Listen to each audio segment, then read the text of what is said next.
আসসালামু আলাইকুম। আশা করি সবাই ভালো আছেন। আপনাদের সামনে হাজির হয়েছি ইজিপি বিষয়ক আরও একটি টিউটোরিয়াল নিয়ে। আজ ইজিপি সিস্টেমে ইভ্যালুয়েশন কমিটি বা মূল্যায়ন কমিটি গঠন করার নিয়ম সহ ব্যবহারিক নিয়ে আলোচনা করব। পাবলিক প্রকিউরমেন্টের সাথে জড়িত যতগুলো কমিটি আছে তার মধ্যে মূল্যায়ন কমিটি সবচেয়ে গুরুত্বপূর্ণ ভূমিকা পালন করে। এই কমিটির সুপারিশের ভিত্তিতে একটি ক্রয় কাজের চুক্তি অনুমোদন দেওয়া হয়।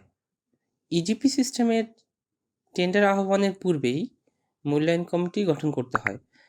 পাবলিক প্রকিউরমেন্টের মূল্যায়ন কমিটি দুই ধরনের হয়: দরপত্র বা টেন্ডার মূল্যায়ন এবং প্রপোজাল বা প্রস্তাব মূল্যায়ন।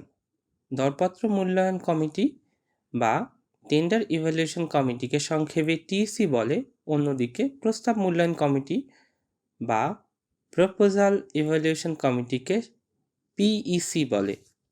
আমি ধারাবাহিকভাবে প্রকিউরিং এন্টিটি বা ক্রয়কারীর টেন্ডার আহ্বানের দুইটি ধাপ ইতিমধ্যে শেয়ার করেছি। আপনি যদি আমার চ্যানেলে নতুন হন তাহলে পূর্বের অ্যানুয়াল প্রকিউরমেন্ট প্ল্যান বা বার্ষিক ক্রয় পরিকল্পনা তৈরি ও টেন্ডার নোটিশ তৈরি বিষয়ক টিউটোরিয়ালগুলো দেখার অনুরোধ রইল। সাথে সাথে ইজিপি বিষয়ক টিউটোরিয়ালগুলো সবার আগে পেতে চ্যানেলটি সাবস্ক্রাইব করে পাশে থাকা বেল আইকনটি ক্লিক করুন। আপনার জিজ্ঞাসা ও মন্তব্য কমেন্টের আকারে জানাবেন এবং ভিডিওটি ভালো লাগলে শেয়ার করতে ভুলবেন না। শুরুতে টেন্ডার ও প্রপোজাল বলতে কি বুঝি তা স্পষ্ট করতে চাই। টেন্ডারের বাংলা দরপত্র এবং প্রপোজালের বাংলা প্রস্তাব। আমরা জানি সরকারি অর্থ দ্বারা তিন ধরনের ক্রয়কার্য সম্পাদিত হয়, যথা পণ্য, কার্য ও সেবা। পণ্য বা কার্য ক্রয়ের ক্ষেত্রে ক্রয়কারী যে শিডিউল বিতরণ করে তাকে টেন্ডার ডকুমেন্ট বা দরপত্র দলিল বলে এবং টেন্ডারার কর্তৃক সাবমিটকৃত অফারকে টেন্ডার বা দরপত্র বলে। অন্যদিকে সেবা বা সার্ভিস ক্রয়ের জন্য ক্রয়কারী যে শিডিউল বিতরণ করে তাকে প্রপোজাল ডকুমেন্ট এবং পরামর্শক বা ফার্ম কর্তৃক দাখিলকৃত অফারকে প্রপোজাল বা প্রস্তাব বলে। ওপেনিং কমিটি দ্বারা দরপত্র বা প্রস্তাব ওপেনিং করা হয় এবং মূল্যায়ন কমিটি দ্বারা দরপত্র বা প্রস্তাব মূল্যায়ন করা হয়। স্বাভাবিকভাবে আপনাদের মনে প্রশ্ন হতে পারে, ওপেনিং কমিটি গঠনের পূর্বে কেন মূল্যায়ন কমিটি গঠন করা হলো?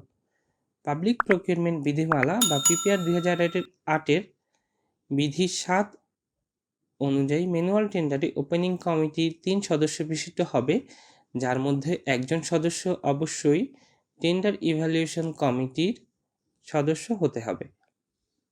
ইজিপি গাইডলাইন 2011 অনুযায়ী ইজিপির ক্ষেত্রেও টিওসি বা পিওসি উন্মুক্তকরণ কমিটি 2 সদস্য বিশিষ্ট হবে, যেখানে একজন টিসির সদস্য অন্তর্ভুক্ত থাকতে হবে বিধায় টিসি কমিটি আগে গঠন করা হয়। ইজিপি সিস্টেমে টিসি কমিটি গঠনের জন্য পিই ইউজার অ্যাকাউন্টে লগ ইন করে ড্যাশবোর্ড থেকে টেন্ডার মেনুর উপর মাউস রাখলে ড্রপডাউন মেনু থেকে মাই টেন্ডারের উপর ক্লিক করলাম।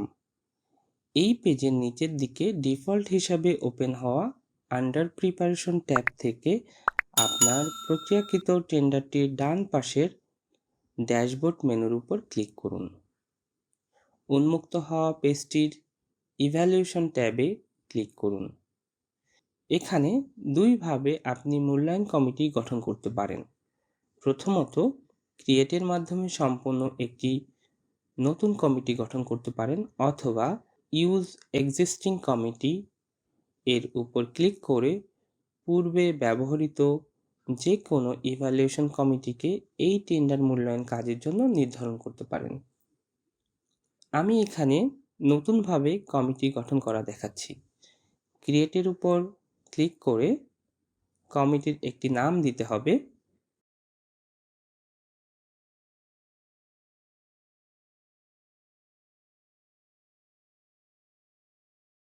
কমিটি গঠনের গাইডলাইন দেওয়া আছে। কমিটিতে সর্বনিম্ন সদস্য সংখ্যা হবে 2 জন এবং সর্বোচ্চ সদস্য সংখ্যা হবে 3 জন, যার মধ্যে কমপক্ষে 2 জন সদস্য পির অফিসের থেকে হতে হবে।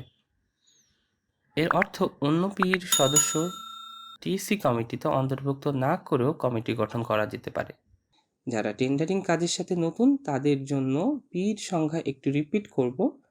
পি বা ক্রয়কারী হলো সরকারি তহবিলের অর্থ দ্বারা কোনো পণ্য, কার্য বা সেবা ক্রয়ের জন্য প্রশাসনিক ও আর্থিক ক্ষমতা সম্পন্ন কোনো সত্তা।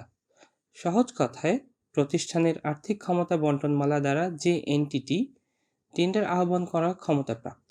উদাহরণস্বরূপ যদি আমরা একটি সংস্থা বা বিভাগের প্রধান, উপপ্রধান বা নির্বাহী প্রকৌশলী সকলেই দরপত্র আহ্বান করার ক্ষমতাপ্রাপ্ত হন, তাহলে তারা সবাই পি। বাইরের সংস্থার যে কোনো পি ক্রয়কারীর জন্য অন্য পি হবে এবং নিজ সংস্থার অন্য পিও, যেমন নির্বাহী প্রকৌশলীর জন্য প্রধান বা উপপ্রধান প্রকৌশলীর দপ্তর অন্য পি হিসাবে বিবেচিত হবে। অ্যাড মেম্বারের উপরে ক্লিক করলাম। এখানে দুইটি সাবমেনু পাওয়া যাবে, সেম পি এবং আদার পি। সেম পি থেকে পি অফিসের দুইজন কর্মকর্তার বাম পাশে টিক মার্ক করে আদার পি মেনুর উপর ক্লিক করলাম। ক্লিক করার পর ইজিপি সিস্টেমের সকল ইউজার লিস্ট থেকে মন্ত্রণালয়, ডিভিশন বা সংস্থা পাওয়া যাবে। সেখান থেকে অ্যাপ্রোপ্রিয়েট সংস্থা সিলেক্ট করে একজন অন্য পি মেম্বারকে অ্যাড দিলাম। এভাবে 3 জন সদস্যের একটি লিস্ট পাওয়া যাবে। কোনো সদস্যকে চেঞ্জ করতে হলে ডান পাশে রিমুভ করে পূর্বের ন্যায় অ্যাড মেম্বার করলে লিস্টটি আপডেট করা যাবে। লিস্ট থেকে একজনকে চেয়ারপারসন বা আহ্বায়ক, একজনকে মেম্বার এবং বাকি একজনকে মেম্বার সেক্রেটারি বা সদস্য সচিব রোল অ্যাসাইন করে সাবমিট দিতে হবে। খসড়া টিসি কমিটিটি ওয়ার্ক ফ্লোর মাধ্যমে অনুমোদন গ্রহণ করতে হবে। ওয়ার্ক ফ্লোর ডান পাশে ক্রিয়েটের উপর ক্লিক করতে হবে এবং পি এবং অনুমোদনকারীর মধ্যে রিভিউয়ারের সংখ্যা নির্বাচন করে ফাইল এসকেলেশন এর সংখ্যা 3 দিয়ে নেক্সটের উপর ক্লিক করতে হবে। ওয়ার্কফ্লোতে রিভিউয়ার এবং অ্যাপ্রুভারদের নির্বাচন করে সাবমিট দিতে হবে।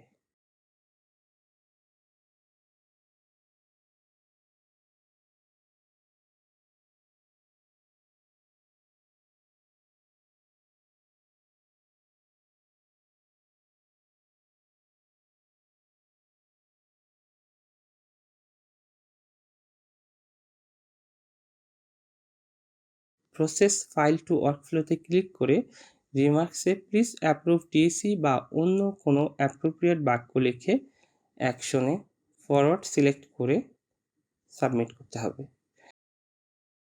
রিভিউয়ারের অ্যাকাউন্টে লগ ইন করার পর ইজিপি এর এই ফাইলটি তার ড্যাশবোর্ডের ওয়ার্কফ্লো মেনুতে মাউস রাখলে পেন্ডিং টাস্কে খুঁজে পাবেন। সেখান থেকে প্রসেস ফাইল দেওয়ার পর তিনি এই কমিটিটি চাইলে দেখতে পাবেন এবং রিমার্কসে recommended for approval or please approve বা উপযুক্ত বাক্য লিখে অ্যাকশনে ফরওয়ার্ড সিলেক্ট করে সাবমিট করতে হবে। সাবমিট করার পর একইভাবে অ্যাপ্রুভার যিনি হবেন, অ্যাপ্রুভারের এক ইজিপি অ্যাকাউন্টে ফাইলটি পাওয়ার জন্য তার অ্যাকাউন্টে লগ ইন করার পর ড্যাশবোর্ডের ওয়ার্কফ্লোতে মাউস রাখলে পেন্ডিং টাস্কে এই ফাইলটি খুঁজে পাওয়া যাবে। সেখান থেকে প্রসেসে ক্লিক করার পর তিনি এই কমিটিটা দেখতে পাবেন এবং কমিটিতে রিমার্কসে বা মন্তব্যের ঘরে অ্যাপ্রুভড বা ওকে লিখে এবং অ্যাকশনে অ্যাপ্রুভ সিলেক্ট করে সাবমিট করলে কমিটিটি অনুমোদিত হবে। অনুমোদিত এই কমিটিটি পি ইউজার তার অ্যাকাউন্টে প্রবেশ করে ইভ্যালুয়েশন ট্যাবে প্রবেশ করে পূর্বের ন্যায় নোটিফাই ইভ্যালুয়েশন কমিটি মেম্বারে ক্লিক করবে এবং রিমার্কসে কিছু একটা লিখবে, যেমন প্লিজ নোটিফাই অর ওকে লিখে সাবমিট দিলে টিসি কমিটি গঠনের কার্যক্রম শেষ হবে। ইউজ এক্সিস্টিং কমিটি ব্যবহার করে কমিটি গঠনের ক্ষেত্রে ইউজ এক্সিস্টিং কমিটির উপর ক্লিক করলাম এবং কমিটির নামটি এখানে টাইপ করতে হবে।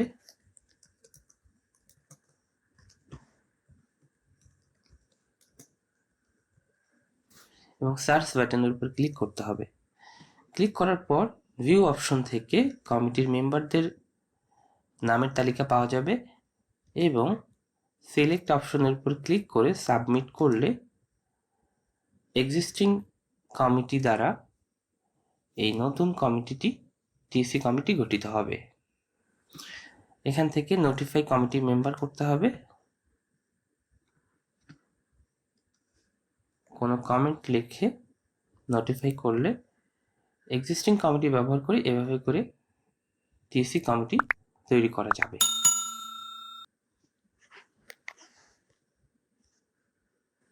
আশা করছি আমার আজকের ভিডিওটি আপনাদের ভালো লেগেছে। ভালো লাগলে ভিডিওটিতে একটি লাইক দিবেন, আপনার মূল্যবান মতামত কমেন্টের মাধ্যমে জানাবেন এবং চ্যানেলটি সাবস্ক্রাইব করে পাশেই থাকবেন। আজকের মতো এখানেই বিদায় নিচ্ছি। আল্লাহ হাফেজ।